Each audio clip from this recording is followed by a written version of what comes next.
bonjour, merci de répondre à nos questions. Donc, on fête aujourd'hui les 20 ans du PRCF.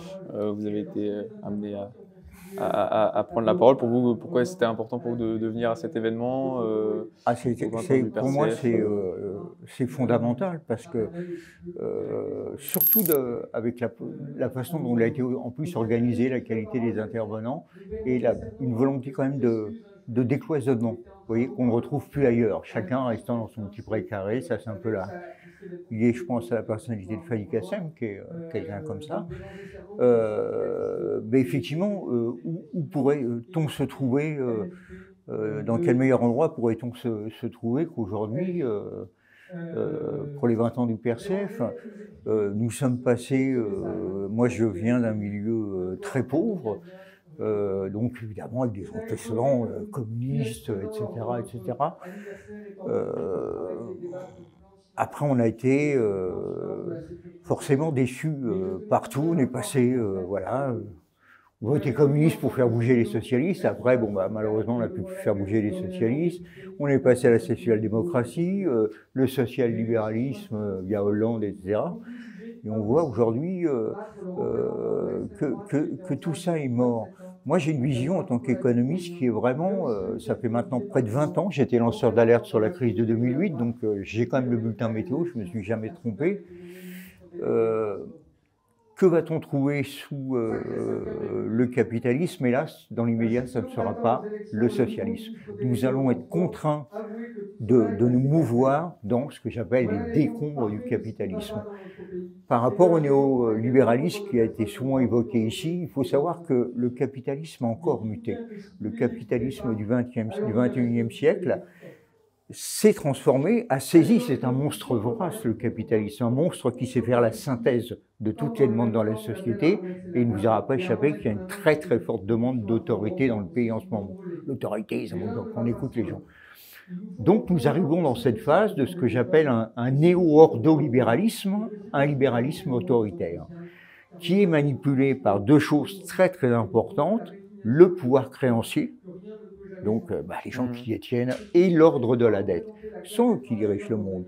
Là, vous avez pu voir à l'occasion des budgets, les gens veulent plus de justice, hop, 500 millions de moins quand même sur le budget de justice, les gens veulent plus d'écologique, 1 milliard de moins sous les collègues. C'est ça l'ordre de la dette. Tous les matins, vous allez vous réveiller, un petit peu comme vous assistez à une messe, l'ordo debitae. Ah, il faut économiser là-dessus, ceci, cela. Donc, et ça va durer quand même, malheureusement, quelques années. Moi, j'ai eu l'occasion d'en parler avec des gens, Varoufakis, tous ces gens-là. On sait bien qu'il faut faire, par rapport à la sortie de l'euro, par exemple, moi j'ai vu les rapports, Jacques Nikonov les connaît aussi, le rapport qu'avait commandé Chevènement, par exemple, à Jacques Sapir et à Philippe Murer. Je ne sais pas si vous êtes au courant, mais il avait demandé, Chevènement en son temps, voilà, un rapport, une étude sur la sortie de l'euro, ce que ça coûterait, etc. Donc il a pris un économiste, on va dire, d'extrême gauche, Jacques Sapir, et un économiste d'extrême droite, Philippe Murer, qui a été le chef économiste de Marine Le Pen. Et moi j'ai dit, par rapport à tout ce qui a été passé depuis, si vous voulez, en traité de libre-échange, etc., faut imaginer rien que le Frexit, je ne parle pas de la démondialisation, c'est 20 ans. C'est une génération. Voilà, c'est toi, c'est de dire pendant... Parce que quand on veut sortir des traités de libre-échange, vous voyez, ce qu'on ne dit pas aux gens, mais parce que dans les années 80, on nous a fait un pacte faustien. Ce qu'on allait gagner ce qu'on allait perdre en tant que producteur, on allait le gagner en tant que consommateur. Vous voyez, c'est pour ça qu'il y a aussi une réduction du temps de travail.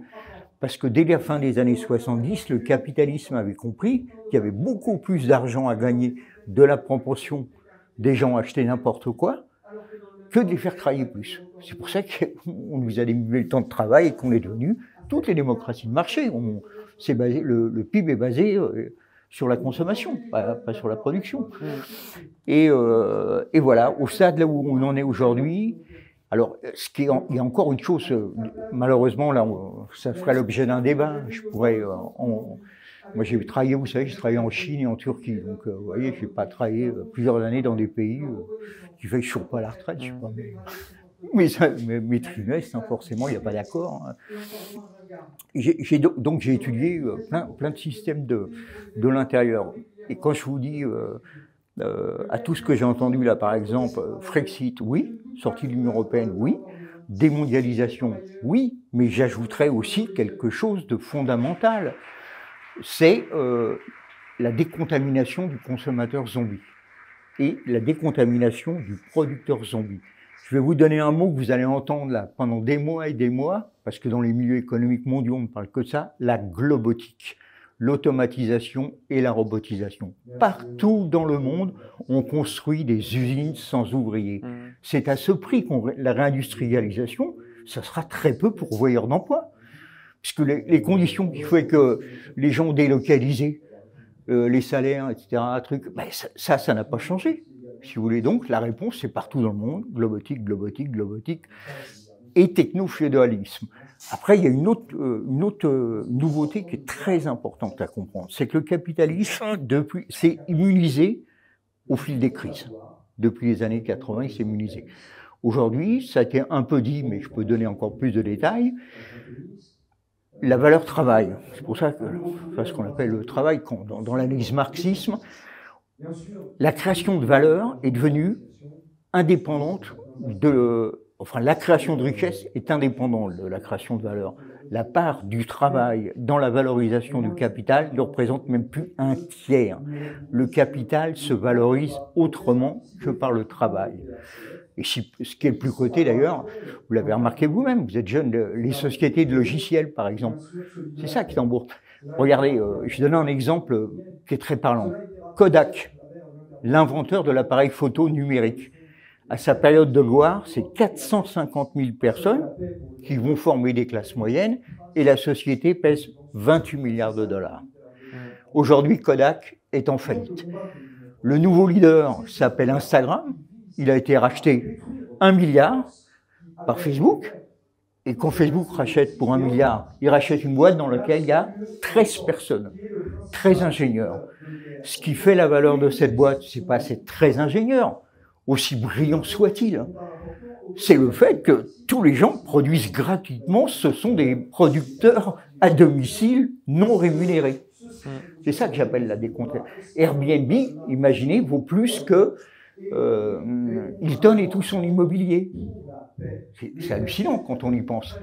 Et bon, les exemples sont malheureusement innombrables. Donc oui, Frexit, oui, démondialisation, mais aussi il va falloir développer une peut-être comme Bernard Friot le développe d'ailleurs, hein, avec son histoire du salaire à vie, mais au préalable, il faut quand même une décontamination du consommateur.